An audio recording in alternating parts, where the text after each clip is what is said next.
बड़ी खबर इस वक्त आ रही है दिल्ली से। आबकारी नीति के मामले में अरविंद केजरीवाल वीडियो कॉन्फ्रेंसिंग के जरिए कोर्ट में पेश हुए हैं। कोर्ट ने उनकी न्यायिक हिरासत 25 सितंबर तक के लिए बढ़ाई है।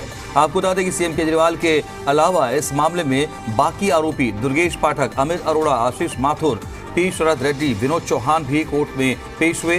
पिछली सुनवाई में राउज एवेन्यू कोर्ट ने सीबीआई की ओर से दाखिल चार्जशीट पर संज्ञान लेते हुए अरविंद केजरीवाल को पेशी के लिए प्रोडक्शन वारंट जारी किया था। साथ ही बाकी आरोपियों को पेशी के लिए समन जारी किया गया था। कोर्ट ने सभी आरोपियों को चार्जशीट और उससे जुड़े हुए दस्तावेज उपलब्ध कराने को कहा है। वहीं सीबीआई की ओर से दर्ज केस में राउज एवेन्यू कोर्ट ने अरविंद केजरीवाल की न्यायिक हिरासत की अवधि 25 सितंबर तक बढ़ा दी है। तो ये बड़ी खबर इस वक्त दिल्ली से आ रही है। आबकारी नीति मामले में अरविंद केजरीवाल वीडियो कॉन्फ्रेंसिंग के जरिए राउज एवेन्यू कोर्ट में पेश हुए हैं। कोर्ट ने उनकी न्यायिक हिरासत एक बार फिर से 25 सितंबर तक के लिए बढ़ाई है।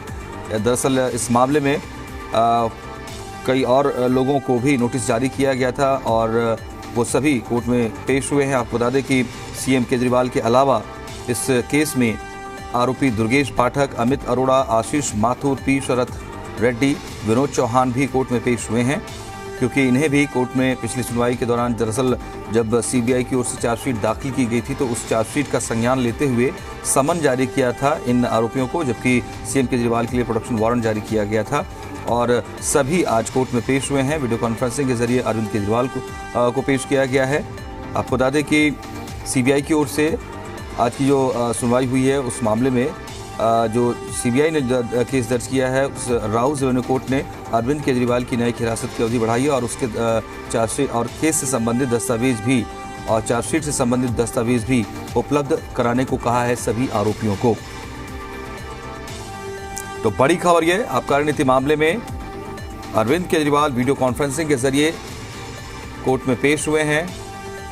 बाकी आरोपी भी कोर्ट में पेश हुए हैं, जिनमें दुर्गेश पाठक, अमित अरोड़ा, आशीष माथुर, पी शरद रेड्डी, विनोद चौहान शामिल रहे।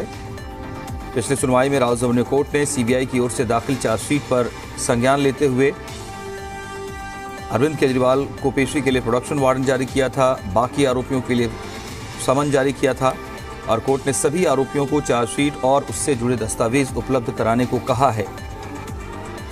25 सितंबर तक के लिए न्यायिक हिरासत की अवधि अरविंद केजरीवाल की बढ़ाई गई है।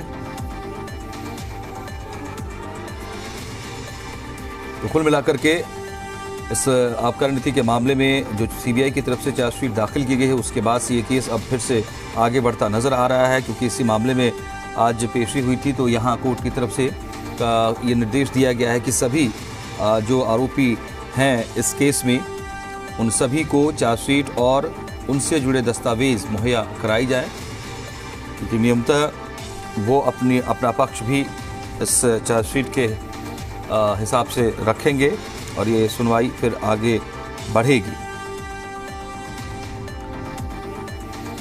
तो दिल्ली के आबकारी नीति मामले में आज एक बार फिर से अरविंद केजरीवाल की पेशी हुई है। दरअसल पिछली सुनवाई के दौरान राउज एवेन्यू कोर्ट की तरफ से प्रोडक्शन वारंट जारी किया गया था अरविंद केजरीवाल की पेशी को लेकर के। हालांकि वो वीडियो कॉन्फ्रेंसिंग के जरिए पेश हुए हैं, लेकिन बाकी आरोपी भी पेश हुए हैं। उन सभी को समन जारी किया गया था। सीबीआई की चार्जशीट दाखिल होने के बाद कोर्ट ने इसका संज्ञान लिया था और इसी के बाद इस मामले में सभी आरोपियों को पेश करने के लिए कहा गया था और सबकी आज पेशी हुई है राउज एवेन्यू कोर्ट में। और इस दौरान कोर्ट ने निर्देश दिए हैं कि सभी को जरूरी दस्तावेज मुहैया कराए जाएं। जी मीडिया संवाददाता अरविंद सिंह हमारे साथ जुड़ रहे हैं इस खबर पर और डिटेल के साथ। सीधे अरविंद का रुख करते हैं। अरविंद, आज की सुनवाई के दौरान क्या बड़ी बातें रही हैं, किस तरह की टिप्पणी रही कोर्ट की? देखिए, इस मामले में जो पिछली बार जब कोर्ट ने चार्जशीट पर संज्ञान लिया था तो अरविंद केजरीवाल और जो बाकी आरोपी हैं उनको लिए पेशी के लिए समन जारी किया गया था। अरविंद केजरीवाल चूंकि जुडिशियल कस्टडी में है, लिहाजा उनके लिए प्रोडक्शन वारंट जारी किया गया था। बाकी जो आरोपी अभी तक गिरफ्तार नहीं हुए हैं उनको पेशी के लिए समन जारी किया गया था। अरविंद केजरीवाल और बाकी आरोपी वीडियो कॉन्फ्रेंसिंग से कोर्ट में पेश हुए। विनोद चौहान जो इस मामले में आरोपी हैं वो व्यक्तिगत रूप से कोर्ट में पेश हुए और कोर्ट ने इस मामले में जो आप नेता दुर्गेश पाठक हैं और जो बाकी आरोपी हैं उनको 1 लाख के बॉन्ड पर जमानत दी है। अरविंद केजरीवाल चूंकि पहले से ही न्यायिक हिरासत में है और उनकी जमानत की अर्जी सुप्रीम कोर्ट में पेंडिंग है, लिहाजा उनके लिए ये प्रक्रिया नहीं थी। लेकिन चूंकि वो भी आरोपी हैं और कोर्ट ने उन्हें वारंट जारी किया था, लिहाजा वो कोर्ट में पेश हुए थे। अमूमन चार्जशीट पर जो संज्ञान लेने के बाद आरोपियों की पेशी होती है तो कोर्ट ये आदेश देती है कि जो चार्जशीट और उससे जुड़े जो दस्तावेज हैं वो आरोपियों के वकील को मिल जाए, ताकि जब आरोप तय करने को लेकर के बहस हो तो वकील अपने आप को तैयार कर सके। और कोर्ट ने यहां पर भी सीबीआई से कहा कि वो चार्जशीट और उससे जुड़े दस्तावेज आरोपियों को मुहैया कराए।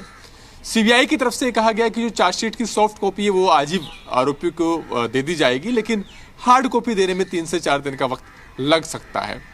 इसके साथ ही कोर्ट ने अरविंद केजरीवाल की जो न्यायिक हिरासत की अवधि है वो आगे बढ़ा दी है। अब इस मामले में चार्जशीट पर संज्ञान लेने के बाद जब आरोपियों के पास चार्जशीट और उससे जुड़े दस्तावेज हो जाएंगे तो जो दस्तावेजों की छंटनी के बाद जो आरोप तय करने को लेकर के जो बहस है वो निचली अदालत में होगी और उसके बाद ये मामला निचली अदालत में आगे बढ़ेगा। ये एक सामान्य कानूनी प्रक्रिया है जो कि आमतौर पर हर केस में रहती है। जब कोर्ट चार्जशीट पर संज्ञान लेकर आरोपियों की पेशी करता है तो वो आरोपी जो कि गिरफ्तार नहीं होते हैं उनको जमानत के लिए अर्जी लगानी पड़ती है, और यही वजह है कि जो बाकी आरोपी हैं उनको कोर्ट ने जमानत दे दी है। जहां तक अरविंद केजरीवाल के लिए कोई राहत की का आसार की बात है तो अभी उन्हें इंतजार करना होगा सुप्रीम कोर्ट का, क्योंकि सुप्रीम कोर्ट में उनकी अर्जी पेंडिंग है और इस हफ्ते उम्मीद है कि सुप्रीम कोर्ट फैसला दे सकता है उनकी दोनों मांग पर, जिसमें एक तरफ उन्होंने एक जमानत की मांग की है, दूसरी ओर उन्होंने सीबीआई के केस में गिरफ्तारी की वैधता को चुनौती दी है। जी अरविंद, बहुत बहुत शुक्रिया आपका इस अपडेट के लिए। तो बड़ी खबर है, हालांकि तमाम जो अन्य आरोपी थे उनको राहत मिली है, लेकिन अरविंद केजरीवाल के न्याय की हिरासत एक बार फिर से बढ़ा दी गई है।